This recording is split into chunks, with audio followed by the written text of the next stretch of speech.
All right, we're out here with Stephanie, and we are picking up this 1954 Dominator 88. And you're going to tell us a little bit about the bike. Yeah, it's a 1954 Norton Dominator 88. It was Norton's first bike with the featherbed frame, which is its major claim to fame. It was a very popular frame in the racers and a very comfortable frame to ride. It really propelled Norton into the high volume manufacturer. At its peak, they were making about 200 of these a week. But very few of them made it to the United States. And then being motorcycles, most of them disappeared over time. So this bike was found in Dallas, Texas, in boxes. A number of pieces were missing. Needed to have a complete restoration. The gas tank needed a lot of repair.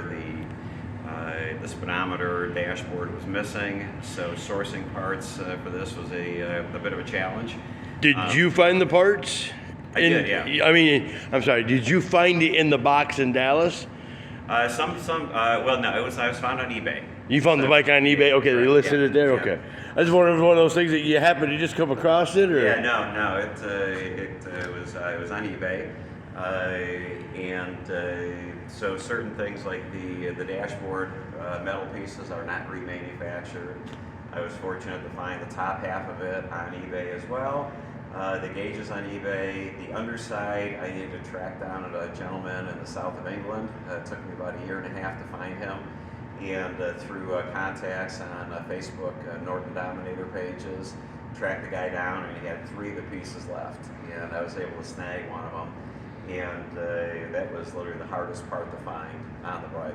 But so many parts are remanufactured. The exhaust system is all brand new. A company called Fekid in England makes a lot of the parts.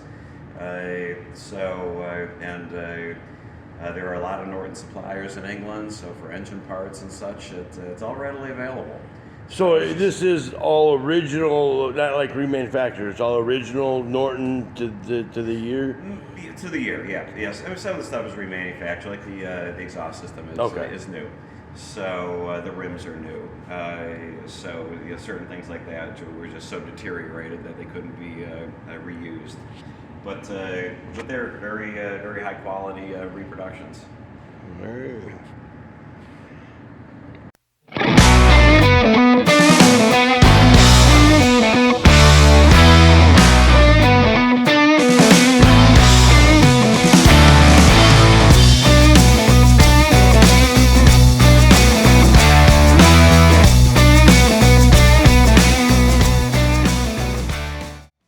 All right, here we have a 1971 Commando 750 Roadster. The 750 Roadster enjoyed a production run longer than any other variant of Norton's 70s superbike, with production running from March 1970 to October 1973. Because of its easy interchangeability, it also meant that there are many Roadsters that became interstates, fastbacks, and other models. The Commando line itself was introduced in April of 1968. The styling was eccentric, featuring a swooping fiberglass gas tank, wraparound dual seat, and boat tail rear end bodywork. The Roadster featured the time-served 750cc overhead valve Atlas air-cooled parallel twin with its built-up crankshaft, ball and roller main bearings, and single camshaft driven by chain and gear. Had a 4-speed transmission and created 56 horsepower. Up next we have this 1968 BSA Lightning. BSA stands for Birmingham Small Arms Company and was founded in 1861 for the production of firearms. It wasn't until 1903 they set up the motorcycle division, and in 1910 produced their first motorcycle. The pre-unit, the BSA A10 650 Twin, was made from 1947 to 1963. Then the Power Egg A65 Lightning was produced and offered from 1965 until BSA went out of business in 1972. In the mid-1950s, BSA won the first 5 positions at the Daytona 200 on the beach, and they were very competitive on the dirt track and road racing events. The Lightning was a dream bike to many riders in the 1960s. It was lavishly chrome-plated. It came in candy apple red or metallic gold like the one here. They were an overhead valve parallel twin 654cc 48 horsepower. Not sure why I started doing these from the newest to the oldest. Let's be honest. I guess I was trying to get the view time, and maybe you guys would stick around to the end to check out the rarer bike. But anyway, we had the Lightning, and just like in the Storm, then you get the Thunder. Here's your 1967 BSA Thunderbolt. These were made from 1962 to 1970. They had a 654cc, 39.9 cubic inch overhead valve parallel twin 4-speed transmission, weighed 385 pounds. The Thunderbolt was BSA's twin-cylinder, single-carb, do-everything model, intended as a sports touring machine that was easy to maintain, classic British good looks. The Thunderbolt could comfortably cruise at 70 miles an hour, and top speed was over 100 miles an hour. In 1968, the Thunderbolt was refined with a number of small improvements that included metal badges to replace the earlier plastic ones that had a tendency to crack, used a better carburetor that didn't flood as easily, and a longer kickstart for easier startups. Alright, slight break from the BSA. We have another one coming up here in a minute, but here we have a 1966 Triumph TR6. TR6 was made from 56 to 1973 until it was replaced by the 5-speed 750cc Triumph Tiger TR7. 1966 marked significant changes for Triumph, including the single carb 650, the eyebrow badge for the fuel tank, 12-volt electronics, 3 degrees less rake to quicken steering. There were new fuel tank designs in 3 and 4 gallon capacity.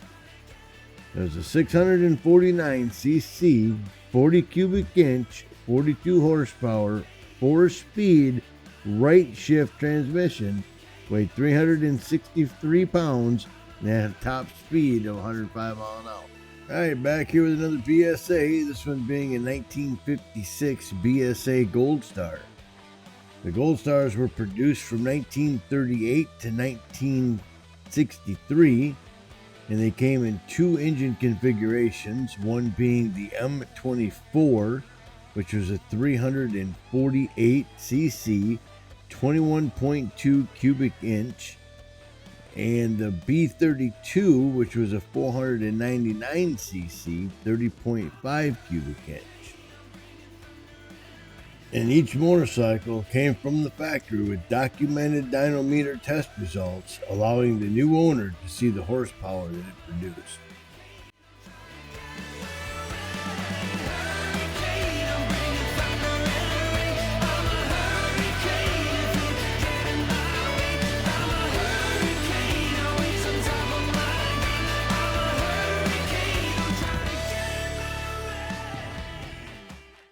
Here we have a 1957 Triumph TRW Military.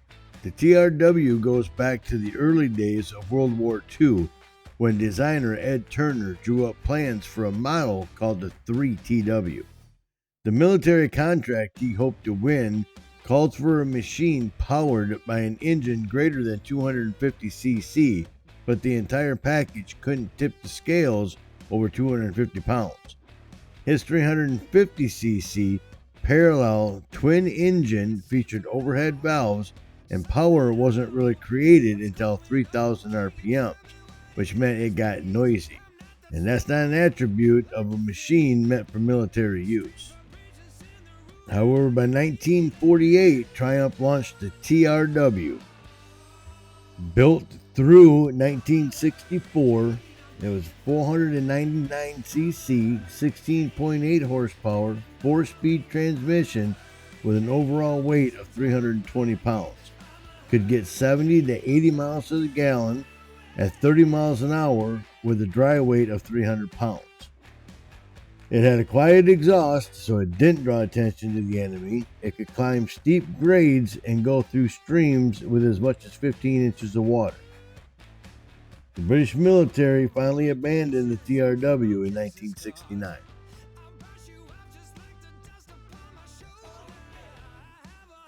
Alright, here we have a 1945 BSA W-M20 Military. The M20 was BSA's answer to the Harley-Davidson's WLA. Being the primary military vehicle used by British forces in World War II.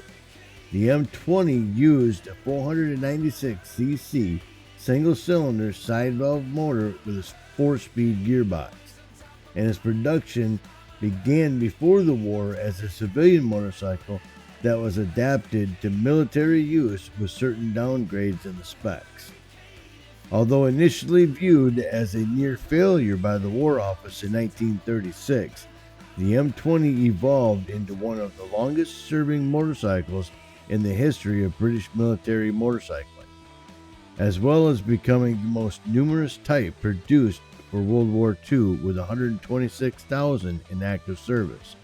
The 1945 BSA M20 was the last year of production during World War II and just a part of BSA's massive wartime contribution to Britain's war effort.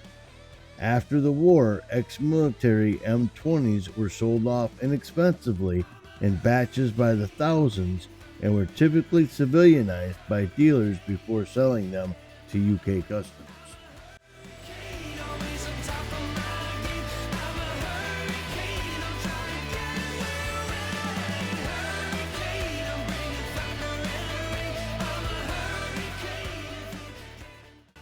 Alright, here we have a 1933 Brough Superior 1150. Brough Superior built motorcycles, sidecars, and a few cars from 1920 to 1940 until World War II halted production.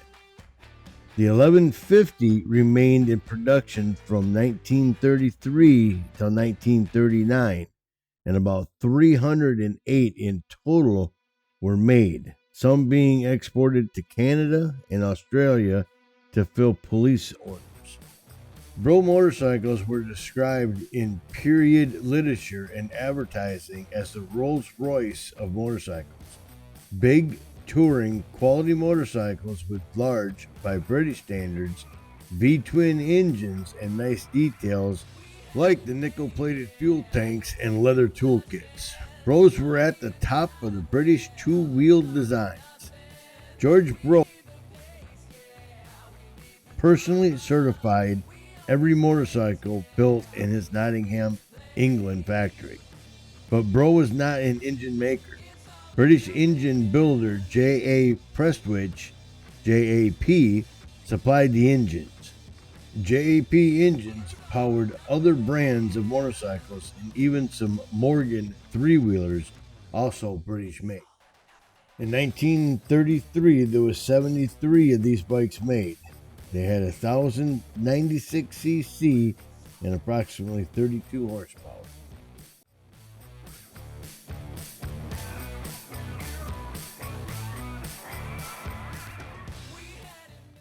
Alright, here we have a 1927 Brough Superior SS100 Pendine.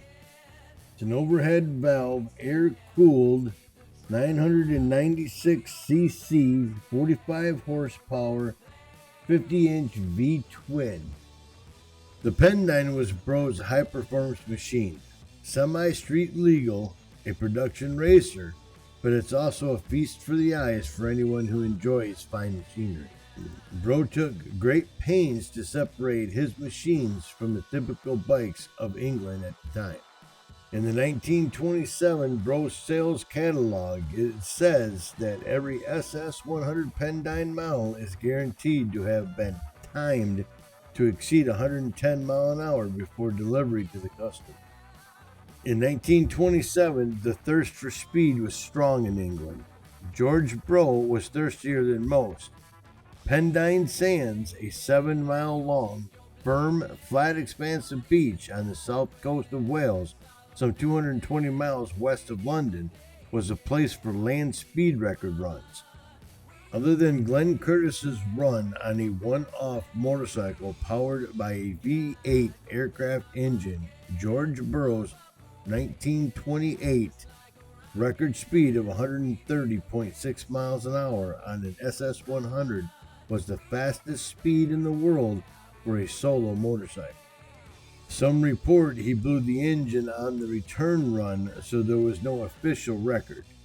Clearly, the SS100 was a very fast machine in its day. 1927 was the company's most prolific year, with a total of 226 motorcycles built. I'm sure I made a few mistakes on pronouncing some things. I'm not perfect at it. I believe that I said Brough Superior, which is the bike, but then I said George Brough instead of Brough, which is what I believe the guy's name, or how his name was pronounced. So anyway, hope you liked the video. Please comment, like, subscribe. Catch you on the next one.